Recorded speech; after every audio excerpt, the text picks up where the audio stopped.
look in the mirror, man, you're so dirty. Yeah, you look so dirty. You were never worthy. Lately, it's you. Welcome to the Jeremy Hill Show. If you're easily triggered, leave now, because this is not the show for you. Now, what I'm going to talk about right now, I played a clip about a week or so ago, and I only had a clip of this thing. I actually found the whole video, and I want to use this whole video to break down some very important things about, women's slick manipulation, their subtleties, how they can manipulate a man through nice little soft words. We're going to get down to it, the mental part of this. Hold on 1 second. As I get it right for you. I finally feel free from shame. And now this man is coming to, I wrote this, I'm like, it is so much harder to love a real one than it is to be in relationship with a fraud. Say that again for the people in the back. It is so much harder to be in relationship with a real one than it is to be with a fraud. Okay, let's break it down, big baby. All right. Now, what she means by it's easier to be with a fraudulent person. That fraudulent person represents a pookie, a rary, a nook, a lowlife, a trifling man, a man who is not productive, a man who has no ambition and no goals, okay? A man who is stagnant in life, ain't going nowhere. That's the man that she's talking about as being a fraud, a liar, a deceiver, someone that she has to watch, someone she has to be fearful about because he may be cheating on her. She's always on shaky ground with the fraudulent man. You dig what I'm saying? It's easier to be with him than it is with a real man, the real one. Why is that? Because the real man will have expectations of her. A real man will have structure. A real man will be ambitious and determined to be the best version of himself. And people like myself who are driven, who are passionate about things that we put our hands on, things that we are involved in, we can't help but to want our women to be the same way. Even though we must always remember that we must accept people for who they are. It's just how we are, okay? Just how men like myself are. If we are idealistic, if we are driven, if we are just gotta reach goals and stuff, we want the best out of life. That means we want the best type of woman. But not only does that mean that we're going to be searching for the best kind of woman, we're going to demand the best to come out of her. We're going to demand femininity. We're going to demand submission. We are going to demand respect. We're going to demand that they keep pushing themselves and get to another level. Now, see, that's the thing when you are an ambitious man. Every man who is successful has to have some type of ambition. And it's hard for a woman who don't have those qualities to be with men like that, because they already know that when they come into a relationship with a successful man who thinks like that, that there's going to have to be order and structure. It just is what it is. And a lot of women today, they are extremely rebellious against any type of structure. So that good man is going to demand the best out of her. He's going to help her become the better version of herself. Now, we're not trying to build a woman. I'm not going to pay for her to go to college so that she can get a degree and then leave my ass. Now, we're going to try to, if she has a job and she has a certain position on that job, we're going to try to encourage her to get to another position, to try to encourage her to get a promotion, to do better in life. That's just how we are as men. Now, the fraudulent man, the fake man, she doesn't have to think like that. All she has to do is be concerned and worried all the time. She does not have the ability to be in her quote unquote soft girl era. She does not have the ability to be in her quote unquote femininity, because when you are operating from a mindset of scarcity and fear, when you are fearful that something bad might happen in your relationship because you are with a man that has placed you on shaky ground, that's where it's always up and down. You don't have time to be feminine because you're too focused about what's going to happen next, how this relationship is not going to work. So it's easier, believe it or not, to go through that turmoil than it is to submit to a man who wants to lead you. Because when you are being led or choose to be led by a man, you have to throw your ego aside. And the problem with women today, they are extremely egotistical. You cannot tell them nothing, especially if they are people who have achievements, if they are women who have PhDs or a good earning career or stuff like that, and wants to continuously live her hot girl summer, and that hot girl summer turn to a hot girl decade and stuff like that, until they get too old, they age out the dating market, and then they want men like myself and men who are ambitious, then it's too late. So it's easier to be with a man who's not going to push her, because the Pookie, he just wants some coochie, and he just want a place to stay. He want a mama. He want a second, a number two mama, another mother to take care of him, to hide behind her when things get hard. Men are not like that. And she knows it's easier to be with him because she can tell him anything and he's going to do it. Because he's going to submit to her. Because he's going to put that woman on a pedestal. It's easier for those women to be with losers than it is to be with men who are winners. Are you understand what I'm saying here? So let's keep going. It's just hard, because someone who holds you accountable to who you say you want to be, someone who recognizes your potential but meets you where you are, someone who wants your vulnerability. Like, I want to know how you think. I want to know why you made the choices you made. It requires a level of intimacy that you never have to do when you're just trying to see if someone's cheating and checking phone messages. And like, you don't have to be vulnerable in those relationships. You got to be tough. You got to be strong. You got to be hard. But now here comes someone that says, I want to be your soft place. And you got to figure out, how do I tear these walls down? And you have to figure out, how do I give this language, and how do I let them know up underneath this strength that there is still a broken 13-year-old girl, a broken 15-year-old girl. And I got to let you see her, and to let you see how she sometimes gets upset and flares up. And it's petrifying to let someone. Now let's go ahead and break down the walls, okay? Now, we have often heard about women putting up walls, which means it makes it extremely difficult for you to connect to her and for her to connect to you. So let's think about a wall, okay? When you see a wall where you're at, anywhere in America, you see a wall with uniformity, with bricks that are in uniform, meaning they're the same brick, and cement that holds the brick together. Now follow me. When it comes to a woman who has a wall up, each brick in that wall represents a bad experience, a bad relationship, a hurt, a heartbreak that she went through with someone that she loved. Those are the bricks in those walls that women puts up, that will put up in front of a man. Now, what holds bricks together? Cement. The cement keeps the brick from moving. The cement makes sure that the brick stays in place. Wind can blow up against that brick wall. It can rain up against that brick wall. You can throw shit at that brick wall and it's not moving. It's gonna stay there no matter what you do, okay? Now, the wall that a woman puts up, remember I said each brick in that wall that a woman puts up between you and her represents bad experiences. Now, the cement that holds those bad experiences in place is fear, okay? The cement in that emotional brick wall that woman has up between you and her, which makes it hard for you to connect to her, that cement is fear.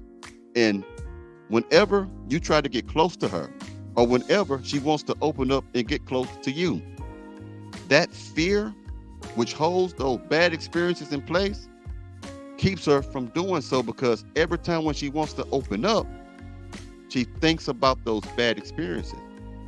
She doesn't want to be made into a fool again. She thinks about her insecurities and her inadequacy. She thinks about how she may not be good enough, because that fear is holding those bad experiences and insecurities in place. So when you meet a woman and she has her wall up and she can't connect to you, it's because of bad experiences, trauma bonds, messy breakups, and fear. That fear. This is why women have to get therapy, because a therapist is nothing more but a wrecking ball. Because if you take a wrecking ball, you can knock down a brick wall. They do it all the time in construction. The therapist's job is to become that wrecking ball and knock away her fears and knock away all those painful memories she will always remember. But in those bricks that are inside of her emotional wall that she has up between you and her, there's feelings in that. Feelings of hurt, anger, betrayal. That therapist, which is in this analogy the wrecking ball, is supposed to knock all that down. And what happens when you knock down a brick wall? you can now cross over.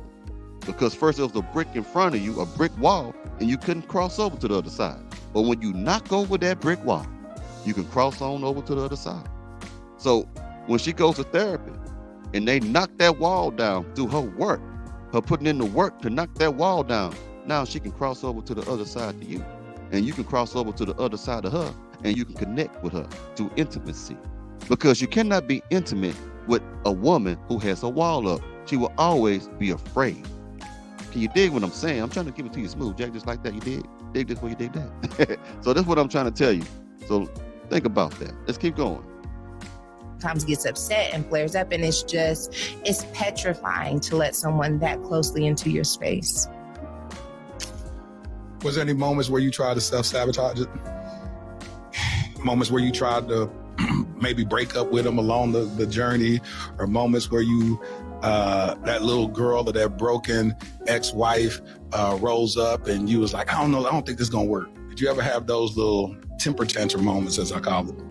I did have those, but I don't think that I gave them language. I think it showed up in the way that I shut down in the marriage.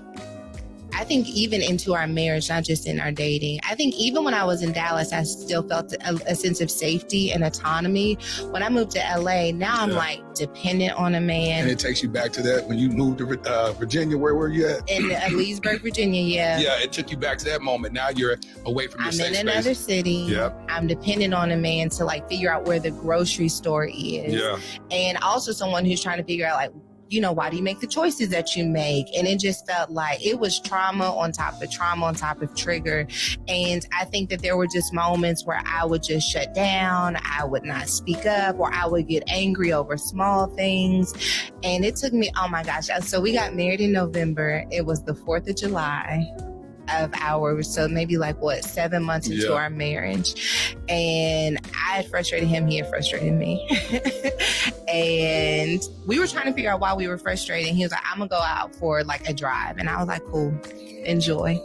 And he finally comes up to the room and he looks me in my eye, and I'm looking at him, and we pitiful, but still a little bit guarded. And he was like, I think I need you. There we go. That's what I'm waiting on here.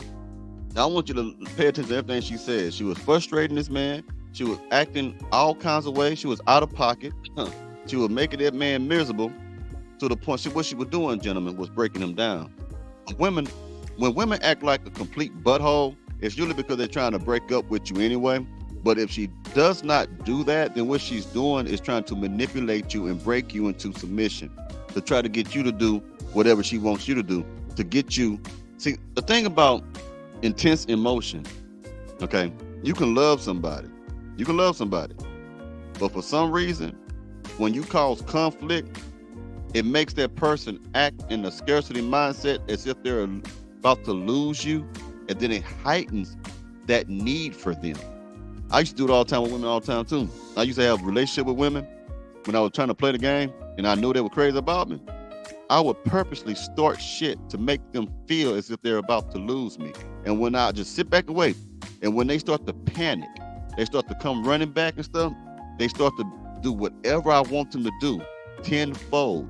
The things they say they might not even try to do, now next thing you know, they'll try to do it because I put them on ice. I left them alone for a little bit, made them feel as if they're about to lose me, and they knew I had options and they didn't want to lose me. You see what I'm saying?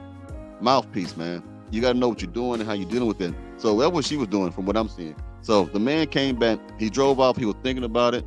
He had enough time to think about stuff. He said, you know what, baby, I need you. Now, what I want you to see, so this is the subtlety of a woman, what you see right here. This is the indirect passive aggression in an indirect way of manipulation at its finest when it comes to that, okay?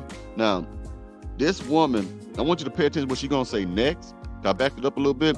Now, I want you to learn something too tonight. I'm going to wait till she does it, and I'm going to point it out to you.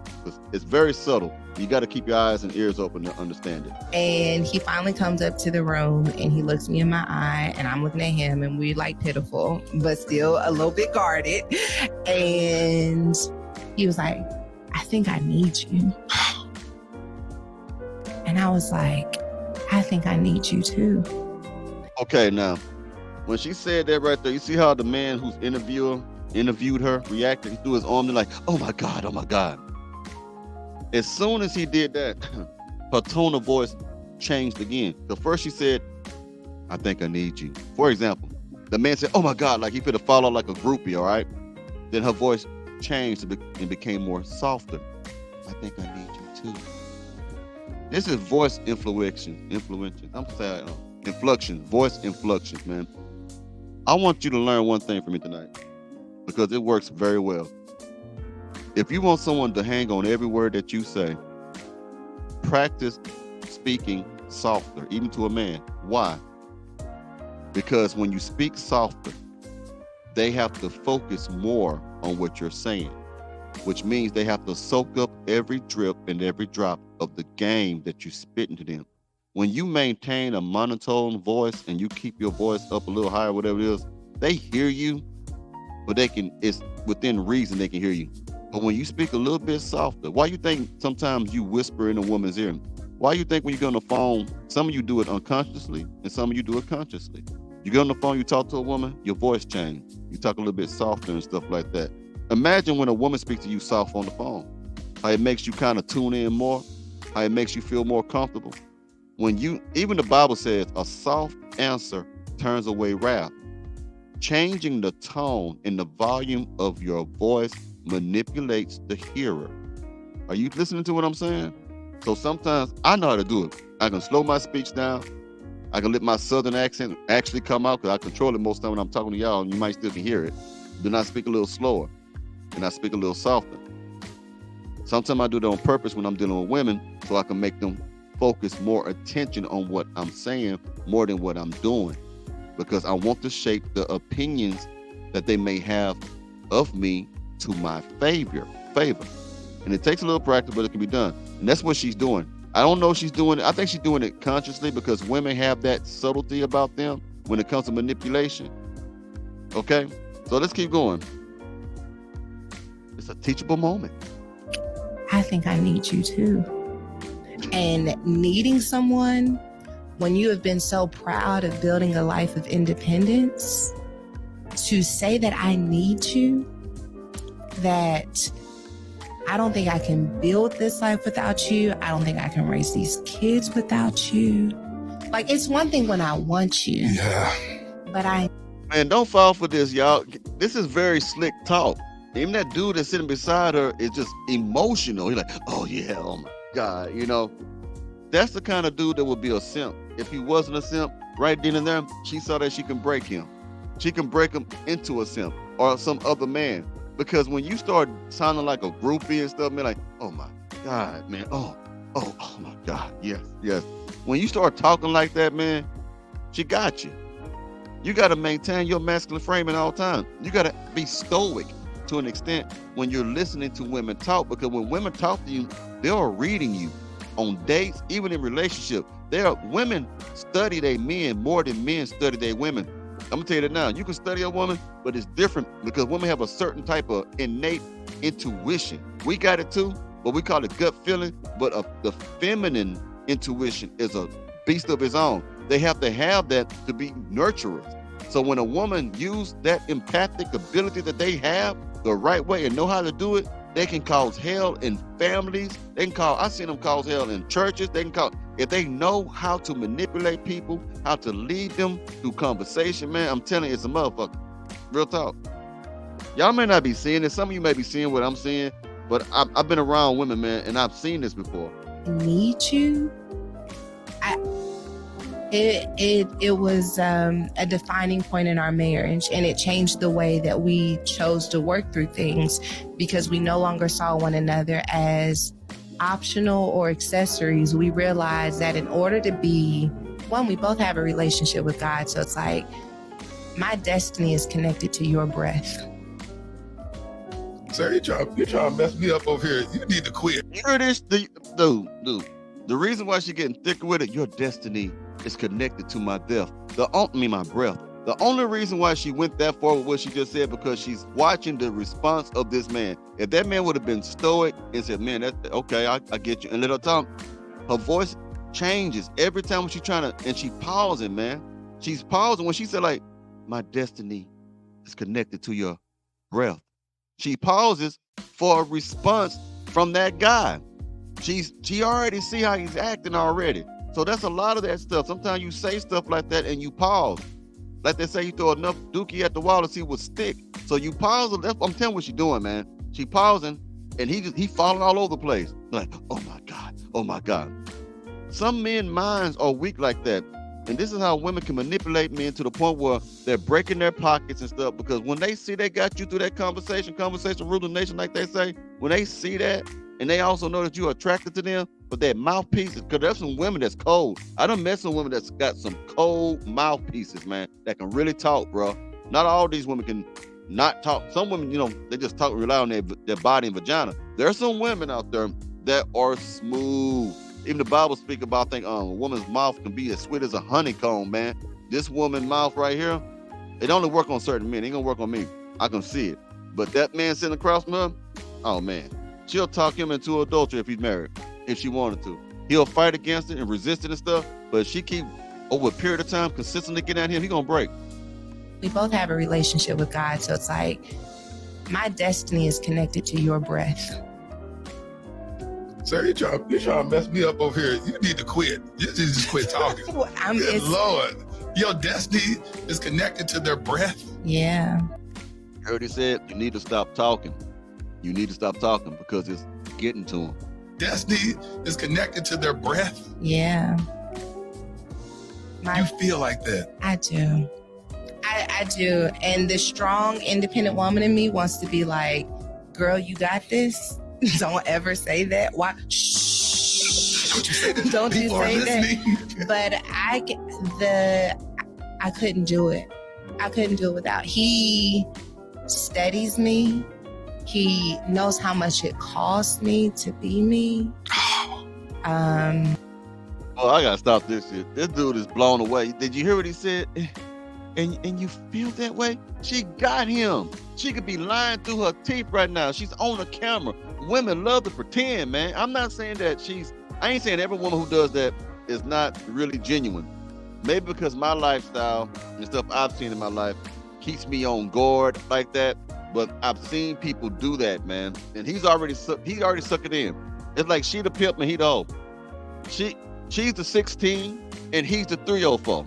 You get what I'm saying? Oh my God. You said, you gotta stop talking. You really feel like that? That's what he said.